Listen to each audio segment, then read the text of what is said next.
Des del dilluns 19 de febrer i durant 10 dies, més de 300 estudiants d'educació secundària entre 12 i 16 anys gaudiran de les activitats experimentals del Teens Lab de BASF. Els tallers de ciència se celebraran als laboratoris de la ETSECU, Escola Tècnica Superior d'Enginyeria Química de la Universitat Rovira i Virgili en col·laboració amb el projecte APQUA.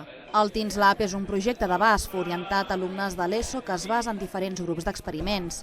En el cas de les activitats del laberint de les substàncies, els alumnes estudien les propietats característiques dels materials i descobreixen que encara que dues substàncies tinguin el mateix aspecte, es poden distingir i identificar aplicant mètodes d'investigació físics i químics. Determinen el pH i la densitat de les substàncies desconegudes del laboratori i experimenten amb propietats com la solubilitat, la capacitat de fermentació i el color de la flama.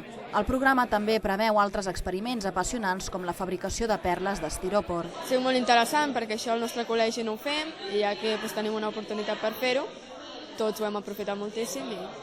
BASF Tarragona és el primer centre a nivell mundial que adapta les activitats experimentals per adolescents fora de Ludwigshafen, on es troba la seu central de l'empresa.